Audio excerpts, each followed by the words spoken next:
Hi friends, welcome to Deepika channel. Friends, ఇవాళ మన soft sweet recipe వచ్చేసి కేసరి, రవ్వ కేసరి అండి. ఇది గుడిలో ప్రసాదము, కమ్మగా కుదరాలి అంటే ఈ రవ్వ కేసరి మనం చెప్పే మెజర్మెంట్ అనేటివి పక్క కొలతలతో ఇలా చేసి చూడండి. చాలా అంటే చాలా బాగా వస్తుంది. ఎప్పుడైనా మనం ఇంట్లో పండగలు వస్తున్నప్పుడు ఇలా సింపుల్గా రవ్వ కేసరి చేసి పెట్టుకోండి.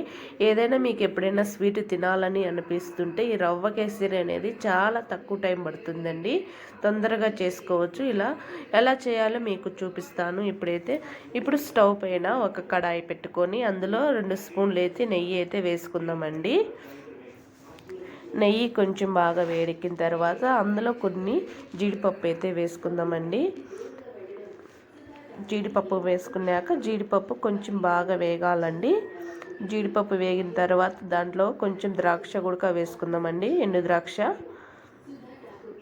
ఇవి కొంచెం బాగా వేగిన తర్వాత వీటిల్లోనే కొంచెం ద్రాక్ష వేసుకుందామండి, ఎండు ద్రాక్ష. ఇదిగో చూడండి, ఇవన్నీ వేసిన తర్వాత ఒకసారి బాగా ఇవి వేయించి పెట్టుకోవాలండి నెయ్యిలోనే. ఇలా బాగా వేయించి పెట్టుకొని మనం ఒక పక్కన ప్లేట్లోకి అయితే తీసుకోవాలండి. మంట మీడియంలోనే పెట్టేసుకొని ఎక్కువ పెట్టకుండా ఇట్లా మీడియంలోనే ఇవి బాగా వేయించి పెట్టుకోవాలండి. ఎక్కువ పెడితే ఎండు ద్రాక్ష నల్లంగా అయిపోతుంది కదండి, అట్లా పోకుండా ఇట్లా మీడియంలోనే మనము ఇలా ఇవన్నీ వేయించి పెట్టుకోవాలని జీడిపప్పు, ఎండు ద్రాక్ష అనేది. ఇప్పుడు వీటికి మనం తీసి పక్కన పెట్టుకునే తర్వాత నేనైతే 1 కప్పు బొంబాయి రవ్వ తీసుకుంటున్నానండి. మీరు ఏ కప్పుతో అయితే రవ్వ తీసుకుంటారో ఆ వాటితోనే వాటర్ తీసుకోవాలండి. నేనైతే 1 కప్పుకు బొంబాయి రవ్వ తీసుకుంటున్నా. ఆ కప్పుకి వచ్చేసి నేను ఇప్పుడు చూడండి, నేను ఆ కప్పు అయితే బొంబాయి రవ్వ వేసుకున్నాను. ఆ కప్పుతోనే 3 అయితే ఆ కప్పుతో వాటర్ అయితే పోసుకుంటున్నానండి. ఈ వాటర్ అనేది కొంచెం పక్కన బౌల్లో కాంచుకోవాలండి, కొంచెం వేడి చేసుకోవాలి. ఇప్పుడు రవ్వ అనేది కొంచెం బాగా వేయించి పెట్టుకోవాలండి. కాస్త మీడియంలోనే పెట్టేసి మనము మంట అనేది ఇట్లా బాగా వేయించి పెట్టుకోవాలండి రవ్వ. ఇప్పుడు ఒక పక్క నేను వాటర్ అనేది వేడి చేస్తున్నానండి. ఆ కప్పుతోటి నేను 3 వేసినానండి. ఇంకొంచెం మీరు లూజ్గా కావాలి అనుకుంటే ఇంకొంచెం 3.5 అట్లా వేసుకోవచ్చండి. ఇప్పుడు అయితే మనము ఏ కప్పు అయితే తీసుకుంటామో రవ్వ వచ్చేసి ఆ కప్పుతోనే వాటర్ తీసుకోవాలండి. ఇప్పుడు నేను రవ్వ అనేది ఇట్లా నెయ్యిలోనే వేయించుకుంటున్నానండి. బాగా ఇట్లా మీడియంలో పెట్టేసి బాగా వేగేటట్టుగా ఇలా మనము బాగా ఇలా వేయించి పెట్టుకోవాలండి రవ్వ.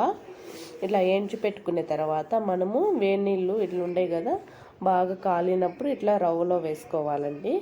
ఇప్పుడు చూడండి, రవ్వ ఎక్కువ మాడిపోకుండా ఇట్లా ఎక్కువ మంట పెట్టేస్తే రవ్వ అనేది ఎక్కువ మాడిపోతుందండి. అలా మంట ఎక్కువ పెట్టకుండా ఇట్లా మీడియంలోనే పెట్టేసుకొని ఇట్లా మనం రవ్వ అనేది బాగా కలుపుకోవాలండి. ఇట్లా మిక్స్ చేసి అంత బాగా కలిసేలాగా ఇట్లా బాగా వేయించి పెట్టుకోవాలి రవ్వ. ఇప్పుడైతే నేను వాటర్ బాగా మరుగుతున్నప్పుడు కొన్ని వాటర్ పోసుకొని బాగా కలుపుకోవాలండి. ఎక్కువ బాగా కాలుతున్నాయి నీళ్ళు అనేటివి. ఇట్లా కొద్దిగా వాటర్ పోసుకొని కలుపుకోవాలండి. ఇట్లా మనము కొద్దిగా వాటర్ పోసుకొని కలుపుకోలేదంటే ఒకేసారి పోస్తే ఉంటలు కట్టుంది. ఇట్లా ఇప్పుడు రవ్వ అనేది కాస్త ఉంటలు కట్టుంది. అట్లా కట్టుకోకుండా మనం కొద్దిగా వాటర్ పోసుకొని ఇట్లా బాగా మెల్లగా ఇట్లా కలుపుకోవాలండి. ఈ వంటలు అనేటివి కొంచెం కట్టినప్పుడు మీరు బాగా ఇట్లా కలుపుకోండి, సరిపోతుంది. చూడండి, అలాగా బాగా కలుపుకోవాలి. ఒకవేళ వంటలు కట్టుకుంటే ఇట్లా గెంటితో ఇట్లా అలా విధంగా అనుకోండి. ఇట్లా అనుకుంటే మనకు రవ్వ కేసరి వంటలు కట్టుకోకుండా సాఫ్ట్గా చాలా బాగుంటుంది. ఇప్పుడు చూడండి, బాగా గట్టిపడిపోయింది కొంచెం లైట్గా. అలాగే రవ్వ అనేది కాస్త బాగా ఉడికింది కదా, ఇందులో నేను 1 కప్పు మళ్ళా కొద్దిగా చక్కెర అయితే వేసుకుంటున్నానండి. 1.5 కప్పు వేసుకుంటున్నాను. ఇంకా మీరు స్వీట్ ఎక్కువగా ఉండాలనుకుంటే 2 కప్పులు వేసుకోవచ్చు. నేను ఆ కప్పుతో 1.5 కప్పు వేసినాను చక్కెర. ఇప్పుడు చక్కెర వేసిన దాకా బాగా కరగాలి కదా చక్కెర. ఒకసారి బాగా 5 నిమిషాలు ఇలాగ బాగా కలుపుకోవాలండి. ఇలాగ బాగా కలిపుకోవాలి. కొంచెం బాగా చక్కెర అనేది కరగాలి కదా, అలాగా 5 నిమిషాలు బాగా కలుపుకోవాలి. చూడండి ఉంటలు లేకుండా ఎలా ఉందో. ఉంటలన్నీ ఒకవేళ మీరు కట్టింటే గెంటితోనే అట్లా ఇలా తిప్పుకోవాలండి, సరిపోతుంది. అప్పుడు మీకు ఉంటలు లేకుండా ఉంటుంది. ఒకవేళ మీకు చేసేటప్పుడు ఉంటలు కట్టుకుంటే గెంటితోనే అలా ఇలా కలుపుకోండి, సరిపోతుంది. చూడండి నేనైతే అలా ఇలా బాగా గెంటితోనే కలిపుకుంటా ఉన్నాను. ఇట్లా బాగా కలిపిన తర్వాత ఇందులో మీరు కావాలనుకుంటే కలర్ యాడ్ చేసుకోండి, అవసరం లేదు అనుకుంటే ఇట్లనే మనం వేయించి పెట్టుకున్న జీడిపప్పు అందు వేసుకోవచ్చండి. నేనైతే కొంచెం కలర్ వేస్తున్నాను, ఆరెంజ్ ఫుడ్ కలర్ వేస్తున్నానండి. ఆరెంజ్ కొంచెం ఫుడ్ కలర్ అయితే వేస్తున్నాను. ఇది వేసిన తర్వాత మళ్ళీ ఒకసారి 5 నిమిషాలు బాగా కలర్ వేసినాం కదా, అంత బాగా కలిసేలాగా కలుపుకోవాలి. మీ ఇష్టం అండి, ఇది కలర్ వేయచ్చు వేయకపోవచ్చు, ఆప్షనల్ అది. ఇప్పుడు నేను కొంచెం కలర్ వేసి బాగా అంతా కలిసేలాగా కలుపుకుంటున్నాను. ఇప్పుడు ఇదంతా బాగా కలుపుకున్న తర్వాత మనం వేయించి పెట్టుకున్నాం కదా జీడిపప్పు, ద్రాక్ష అనేటివి, ఎండు ద్రాక్ష ఇవి వేసుకోవాలండి. చూడండి ఇవి వేసి ఇవి మళ్ళీ ఒకసారి బాగా కలుపుకోవాలండి, అంత బాగా మిక్స్ చేసి కలుపుకోవాలి.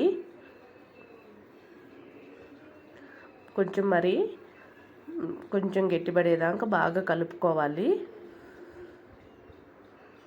అందులో 1 స్పూన్ నెయ్యి ఉంటే నెయ్యి కూడా వేసుకోవచ్చండి మీరు లాస్ట్లో కొద్దిగా. చూడండి అంత బాగా కొంచెం గట్టిపడేలాగా ఇలాగ బాగా కలుపుకోవాలండి.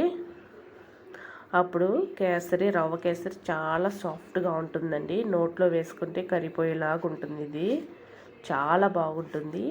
అందులో సింపుల్ పద్ధతి ఇది రవ్వ కేసరి.